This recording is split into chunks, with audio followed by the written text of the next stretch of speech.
Hi friends, today we are diving into cognitive processing therapy or CPT.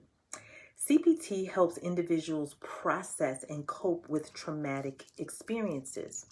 So how does it work? It works by exploring feelings and beliefs related to trauma. It helps to reframe thoughts and find new ways to cope. So what are some of the issues treated here? CPT is particularly effective for PTSD and trauma-related stress.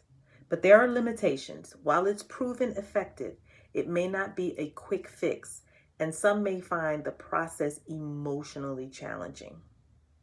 So just remember that this is an overview. It is not meant to substitute any professional advice, medical treatment, medication, diagnoses, or mental health treatment. Also remember that healing takes time, but you're not on this journey alone, okay? So don't forget to like and share, and don't forget to be well. Take care. Peace.